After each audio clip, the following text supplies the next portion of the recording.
Praise to the lord. ఈరోజు దేవుడు మనకి ఇచ్చినటువంటి వాగ్దానం ఏంటంటే ద్వితీయోపదేశకాండము 30వ అధ్యాయము 10వ వచనం.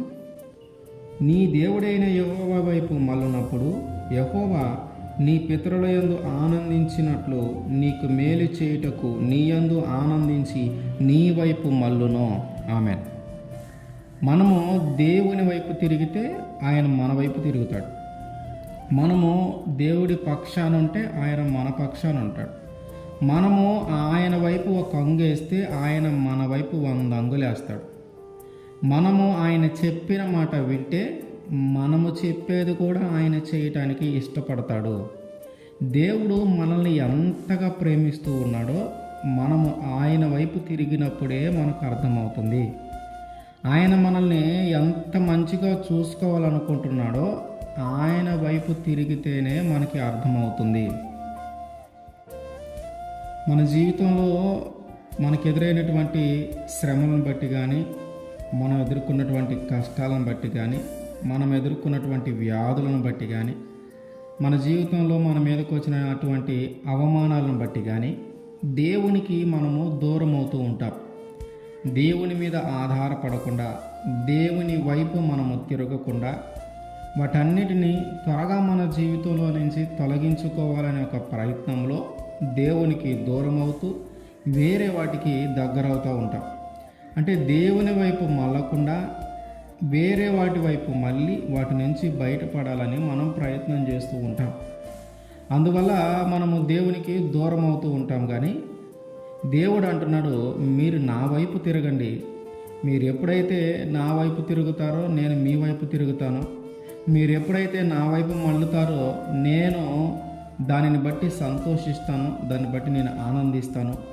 మీరు నా వైపు ఎప్పుడైతే మళ్ళుతారో మీ పితరులు ఎవరైతే నా వైపు మళ్ళీ నన్ను అనుసరించి నడుచుకున్నారో వాళ్ళందరినీ నేను ఆశీర్వదించాను.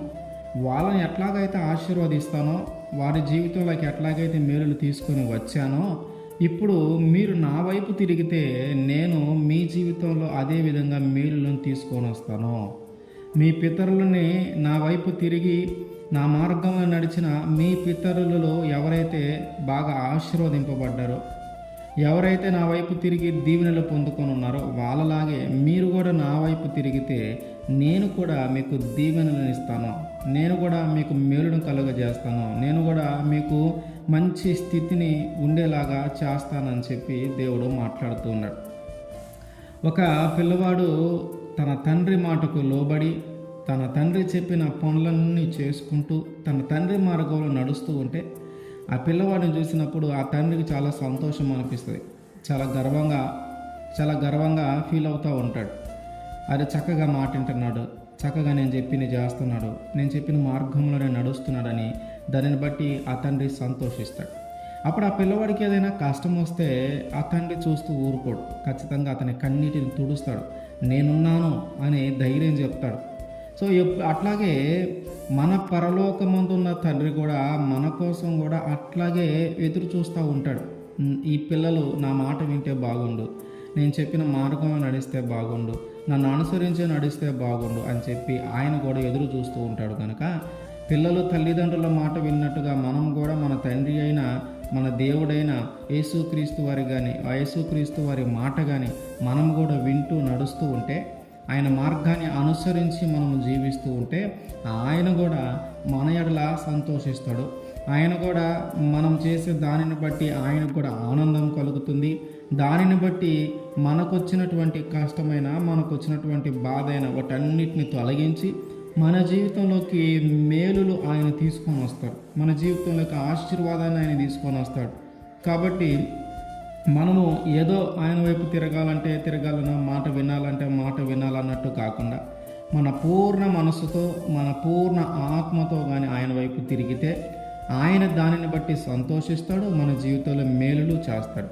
కనుక ఇప్పటి వరకు ఒకవేళ మనము ఏ విషయంలోనైనా దేవునికి దూరం అయ్యామేమో, ఏ విషయంలోనైనా దేవుణ్ణి కాదు అని వేరే వైపు తిరిగామేమో, ఇప్పటికైనా మనము తిరిగి దేవుని వైపు తిరుగుదాం. ఇప్పటికైనా మనము తిరిగి ఆయన వైపు మళ్ళితే ఆయన మన వైపు మళ్ళుతాడు.